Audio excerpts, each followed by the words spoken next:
तुम्ही सगळ्यांनी त्यांना संधी दिली आणि त्यांनी नुसतं संधीचं नाही तर आयुष्याचं मातेरं केलं. किती माज म्हणजे किती माज असायला पाहिजे. लय म्हणजे काय एकदमच लय. पण ज्यांनी त्यांना मोठेपण केलं होतं त्यांना माहिती नव्हतं की हेच सगळे जण त्यांचा माज सुद्धा उतरवू शकतात. मी आलोय त्यांचा माज उतरवायला आलेलो आहे. मी आलोय गद्दारांना गाडायला आलेलो आहे. आणि मी आलोय ते गद्दारांच्या छाताडावरती पुन्हा एकदा भगवा रोवायला आलेलो आहे. अरे गद्दारांना काय वाटलं ते गद्दार म्हणजे काय सगळी लोक गद्दार. पण महाराष्ट्राचा इतिहास आहे. महाराष्ट्र कधी गद्दारांना क्षमा करत नाही. आणि या गद्दाराला सांगायचे तिथला डोंगर तू पाहिलास पण इथल्या रायगडाचं टकमक टोक नाही पाहिलंस. हे तुला 23 तारखेला दिसणार आहे. त्या टकमक टोकावरनं हे सगळेजण कसा तुझा राजकीय कडिरोट करतील ते बघ. आणि मग तुझी जी काय मस्ती होती काय नव्हतं दिलं सगळं दिलं होतं.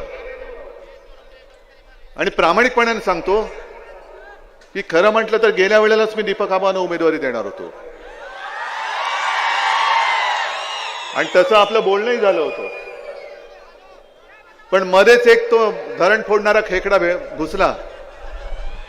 कोण तुम्हाला माहितीये?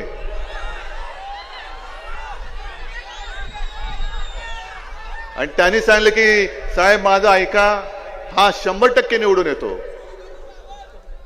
म्हटलं ठीक आहे. मग दीपक आबांना मी हात जोडून विनंती केली की आबा जरा माफ करा असं असं मला करावं लागतंय.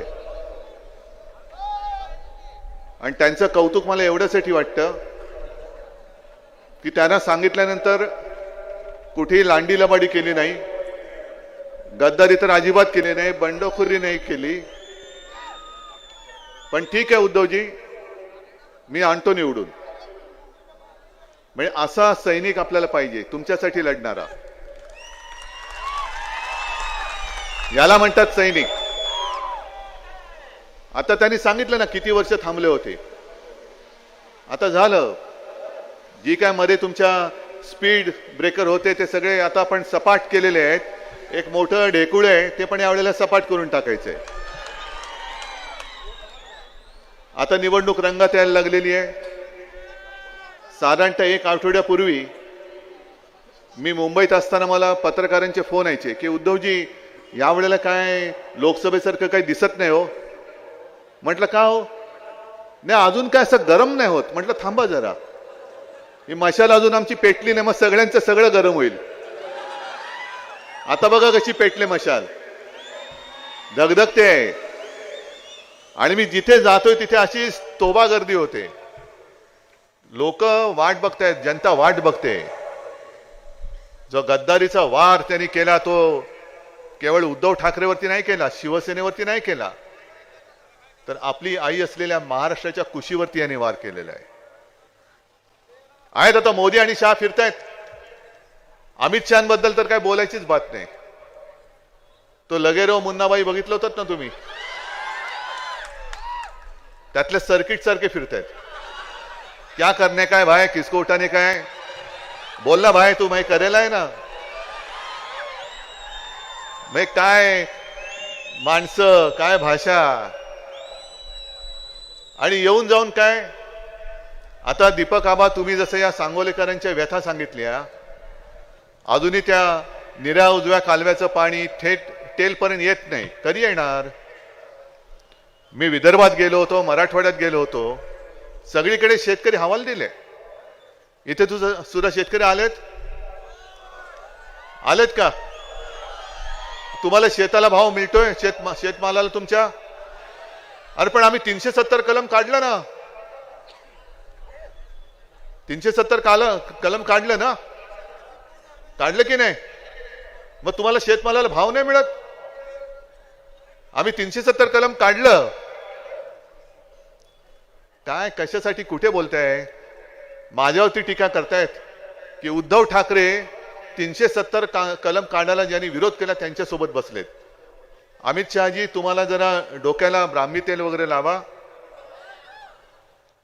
कारण जर का तुम्हाला स्मृतिभ्रंश झाला असेल तर आठवण करून देतो की 370 कलम हटवताना शिवसेनेने तुम्हाला पाठिंबा दिला होता. आणि आम्ही कोणावर बसतोय काय करतोय ही हेरगिरी करण्याच्या पेक्षा जरा एका गोष्टीचं उत्तर तमाम महाराष्ट्राला द्या आणि देशाला द्या की जेव्हा तिथल्या काश्मीरमध्ये आपल्या पंडितांवरती, हिंदू पंडितांवरती अत्याचार होत होते, त्यांच्या हत्या होत होत्या, अतिरेकी त्यांची घरदारं बळकावत होते, तेव्हा मोदी आणि शहा हे नाव त्यांच्या घराच्या बाहेर कोणाला माहित नव्हतं. त्या काळात फक्त आणि फक्त हिंदू हृदय सम्राट शिवसेना प्रमुखांनी काश्मीरी पंडितांना महाराष्ट्रामध्ये आश्रय दिला होता.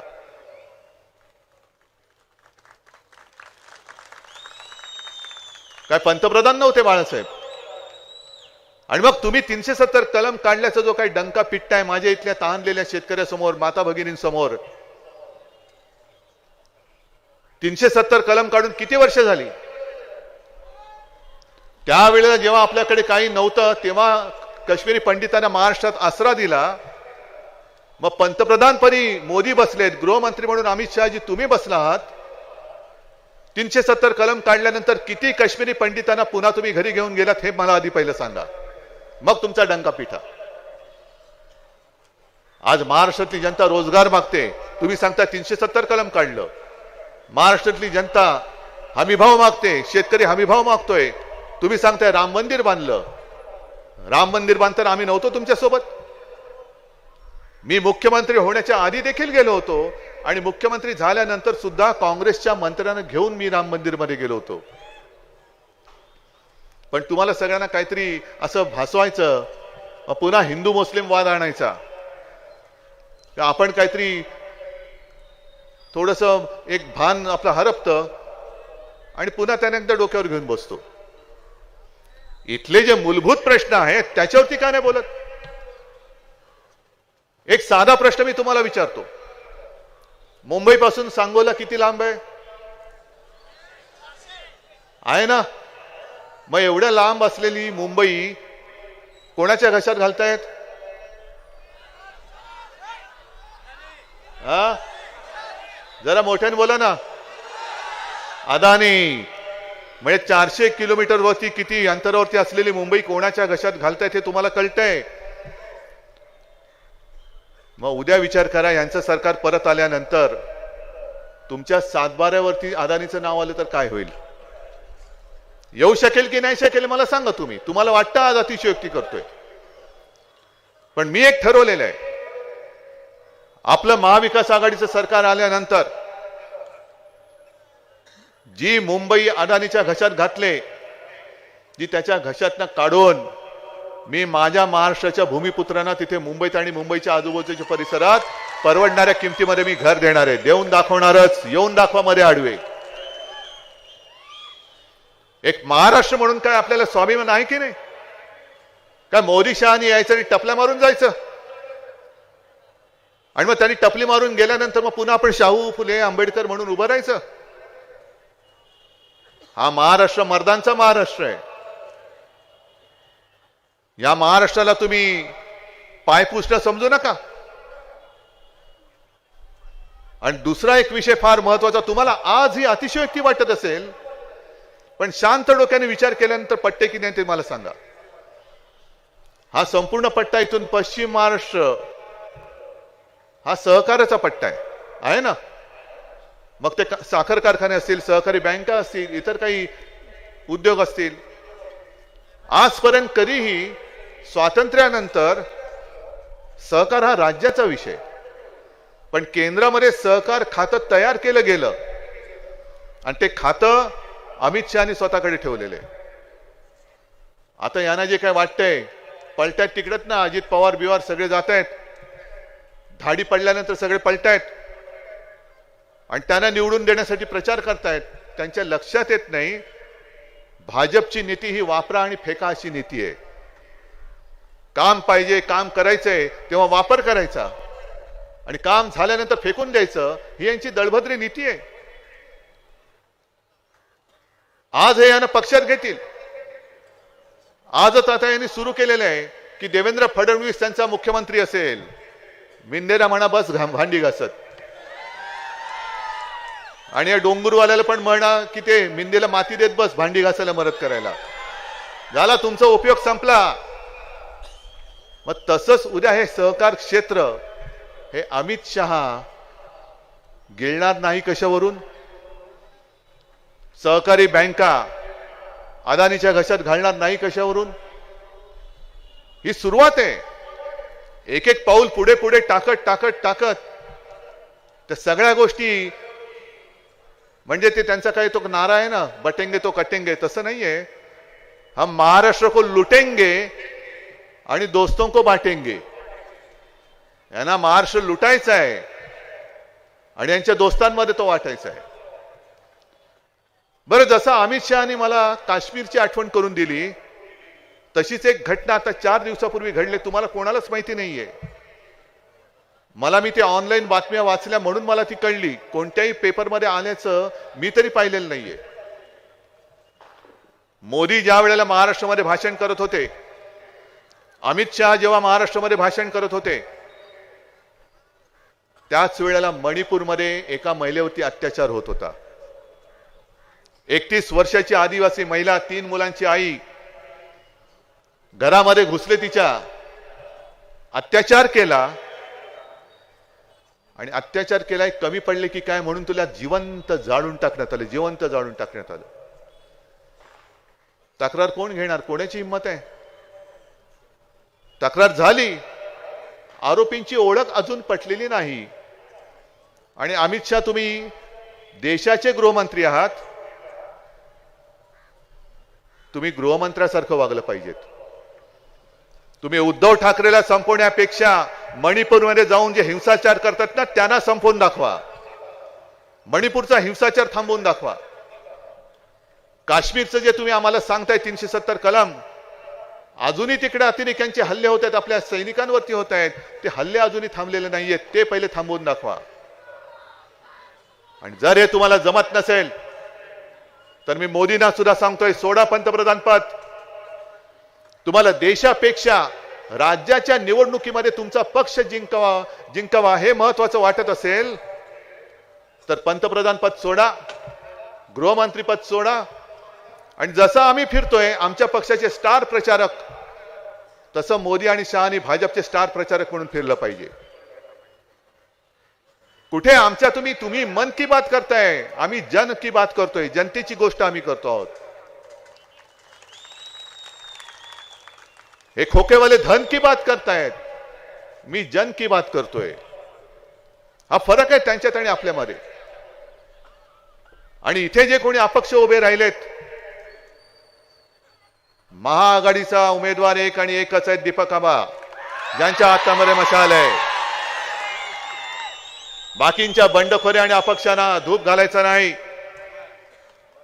मी तर म्हणेन, तुम्ही महायुतीला मदत करायला आम्हाला अपशकुन करता आहात, अपशकुन करू नका. महाराष्ट्राचे शाप तुम्हाला लागतील.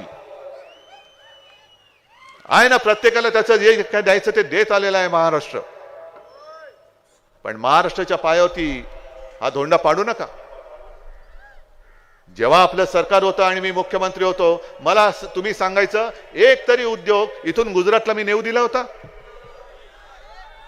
एक तरी रोजगार इथून गुजरातला त्यांची नेण्याची हिंमत झाली होती? मग यांनी सरकार पाडलं ते एवढ्याचसाठी पाडलं, आज यांना शिवसेनेतून गद्दारी केलेला माणूस मुख्यमंत्री म्हणून चालतो का? कारण तो त्यांचे बूट चाटतोय, तो त्यांच्या समोर शेपूट हलवतोय. पण उद्धव ठाकरे त्यातला नव्हता. कारण मुख्यमंत्रीपद गेलं तरी 72, पण मी महाराष्ट्राची बेईमानी करणार नाही. आणि आज जर कोणाला असं वाटत असेल की मला पुन्हा मुख्यमंत्री पदाची स्वप्न पडतायत, मला माझ्या महाराष्ट्राची स्वप्न पडतायत, मला माझा महाराष्ट्र डोळ्यात देखत लुटला जातोय हे बघवत नाही, म्हणून मी ती सगळी सत्ता असो किंवा भाजपा असो, त्यांना लाथ मारून मी तुमच्यासोबत तुमच्यासाठी लढायला उभा राहिलेलो आहे. कोणीतरी पाहिजे की नको? सगळेच जर का लाचार झाले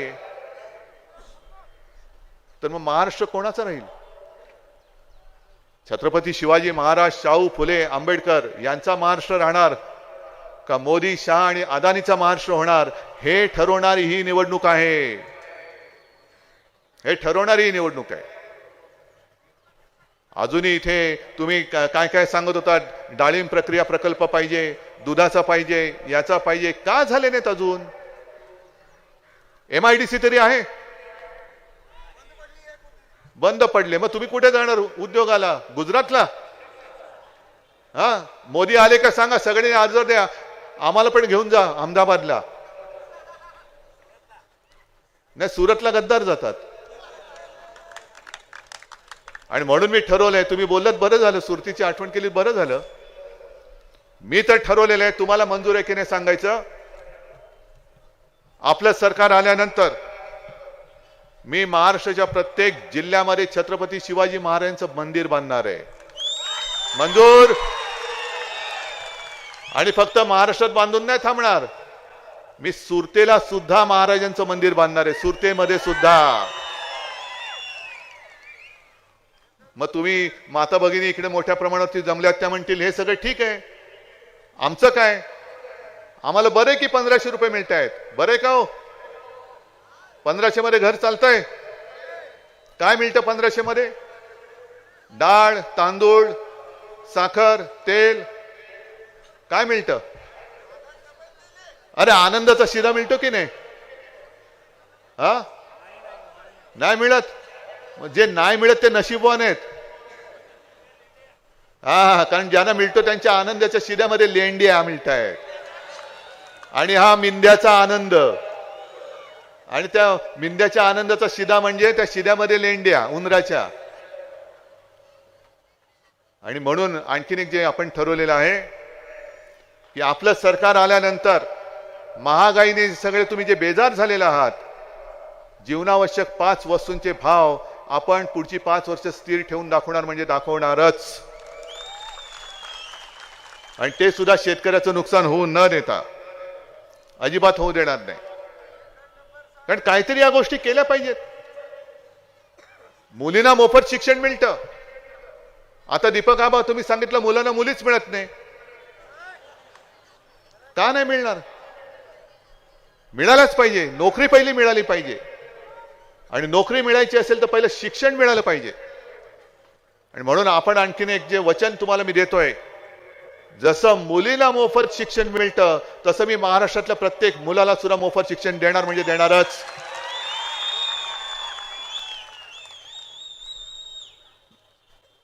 आम्ही देतोय काय? बरं, मी मुख्यमंत्री असताना एका तरी शेतकऱ्याने माझ्याकडे मागणी केली होती की आम्हाला कर्जमुक्त करा? कोणीच केलेली नव्हती. पण मी माझं कर्तव्य बजावलं. आणि नागपूरमध्ये जे पहिलं अधिवेशन झालं, त्या अधिवेशनामध्ये नुसती घोषणा नाही केली, 2 लाखापर्यंतची कर्जमुक्ती तुम्हाला मिळाली होती की नाही हे तुम्ही मला सांगायचं. हे करून दाखवलंय आपण. 10 रुपयामध्ये शिवभोजन नुसतं अनाऊन्स करून नाही थांबलं, चालू केलं. कोरोनामध्ये 5 रुपयात दिलं, काही काळ मोफत दिलं. हे सगळं करतोय कारण मी परवाकडे विदर्भात होतो आणि तिथे गाडगे बाबा, गाडगे बाबांचं सांगायचं तर माझ्या आजोबांनी त्यांचं चरित्र लिहिलंय. आणि गाडगे बाबा, माझा तेव्हा जन्मही नव्हता झालेला, अगदी आपले शिवसेना प्रमुख पण ऐन तरुण वयातील असतील. त्यावेळेला गाडगे बाबा हे आमच्या घरी यायचे.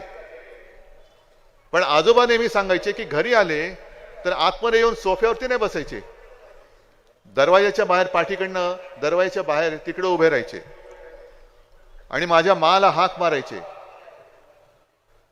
अगं सुनबाई काहीतरी भाकर तुकडा असेल तर दे.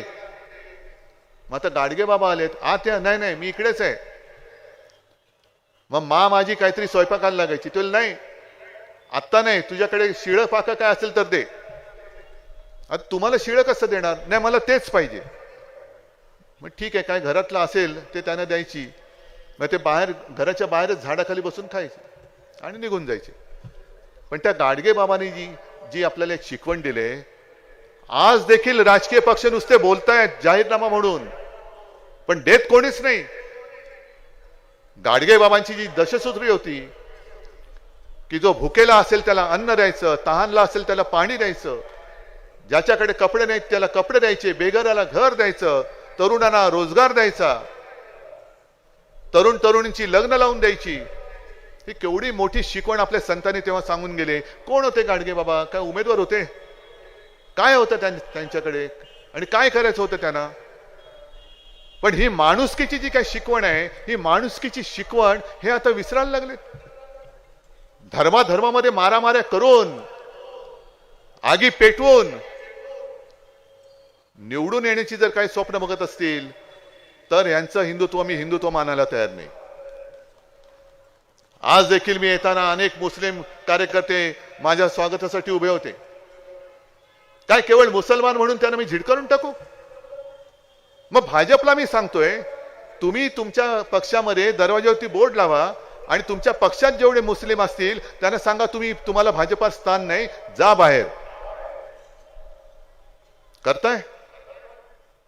आणि शिवसेना प्रमुखांचे विचार मी सोडले. काय शिवसेना प्रमुखांचे विचार होते? त्यांच्या भाषणातले एक तरी वाक्य मला काढून दाखवा की या देशातले सगळे मुसलमान हे देशद्रोही आहेत असं ते बोललेत, असं एक तरी वाक्य काढून दाखवा. कधीच नाही बोललेले. जो या देशाला आपला देश मानतो, तो माझा आहे, तो जातीपाती धर्माने कोणी असेल तरी या देशाला आपला मानतो, तो माझा आहे, ही शिकवणूक शिवसेना प्रमुखांनी आम्हाला दिली आणि तोच विचार घेऊन मी पुढे चाललेलो आहे. काय चुकलं माझ्या याच्यामध्ये? काय चुकलं? आणि कोणत्या बाळासाहेबांचा मी विचार सोडला वाटते तुम्हाला? एक तरी विचार सोडला असेल तर तुम्ही सांगा. पण बाळासाहेबांनी असाही विचार कधी दिला नव्हता की लाथा मारल्या तरी चालतील पण भाजपची पालखी व्हा. नाही, लाथ मारण्याचा प्रयत्न केला तर तंगड काढून हातामध्ये देऊ, हा बाळासाहेबांचा विचार आहे.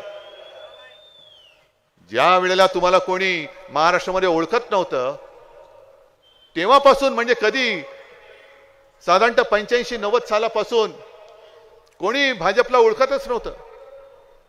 त्या वेळेला जर भाजपाला आपण खांद्यावर घेऊन फिरलो नसतो तर आज आपल्या डोक्यावरती बसलेच नसते. पण त्यांच्या लक्षात नाही येत, खांदा दोन प्रकारे देतात. एक खांद्यावर घेता येतं आणि दुसरा खांदा देता येतो, द्यावा लागतो. तो या निवडणुकीत आम्ही तुम्हाला देणार आहोत, या निवडणुकीत देणार आहोत. 50 खोके तर आता सुटे पैसे झाले त्यांचे. 50 खोक्यामध्ये तुम्हाला विकत घेऊ शकतात का रे? गद्दार विकला गेलाय, तुम्ही विकले जाल. पावसाचा धबधबा, अरे हा, निवडणुकीची सुरुवात झाल्यावरती एक गाडी पकडली गेली होती तुमच्याकडे येणारी.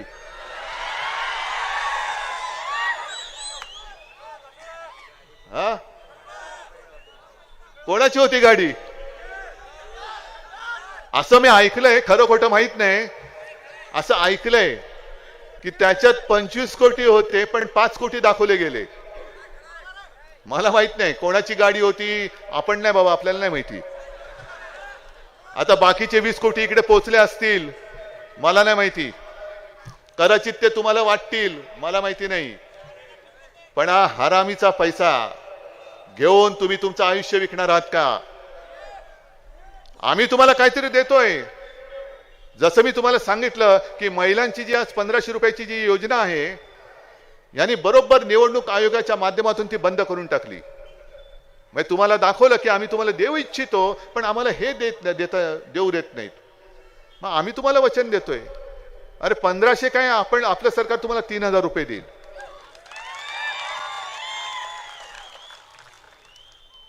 अनेक जे बेरोजगार तरुण आहेत त्यांना रोजगार मिळेपर्यंत, परवा राहुल गांधीजींनी सांगितलं ना, रोजगार मिळेपर्यंत दरमहा 4000 रुपये आपण त्यांना देऊ. बाकी दीपक आबा, मला खात्री आहे, माझा विश्वासच बसलाय की मगाशी मी सांगितलं तुमचं निवेदन मी आता घेणारच नाही. तुम्ही आमदार बनून हे निवेदन मला विधानसभेत द्यायचं तर मी त्याचा विचार करीन. आणि माझा विश्वास बसलाय की या सगळ्या लोकांनी ठरवलं, तुम्ही आणि तुमचं मत आणि तुमच्या कुटुंबातलं आणखीन एक मत, 4 जणांचं कुटुंब असेल तर 4 मतं, मग तुमच्यासोबत जे इथे आलेले नाहीत ते तुमचे मित्र, त्यांचं मत, त्यांच्या कुटुंबियांचं मत, म्हणजे सांगोल्यातली सगळीच्या सगळी मतं ही मशालीवरतीच आली पाहिजेत, मशालीवरतीच आली पाहिजेत. आणि एवढं जर का तुम्ही केलं तर मग दीपक आबा तुम्ही जे जे म्हणालात ते मंजूर, ते मंजूर आहे. वचन देताय? मी तुम्हाला एवढी वचनं दिली, तुम्ही मला एक वचन नाही देऊ शकणार? मी वचन पाळणार आहे की नाहीये? तुम्ही आहात की नाही? मग दोन्ही हात वर करून सांगा की आम्ही मशाल हातात घेतले आणि दीपक आबाच आमचे आमदार. आपलं ठरलं. विजयाची जबाबदारी तुमच्यावर. जय हिंद, जय महाराष्ट्र.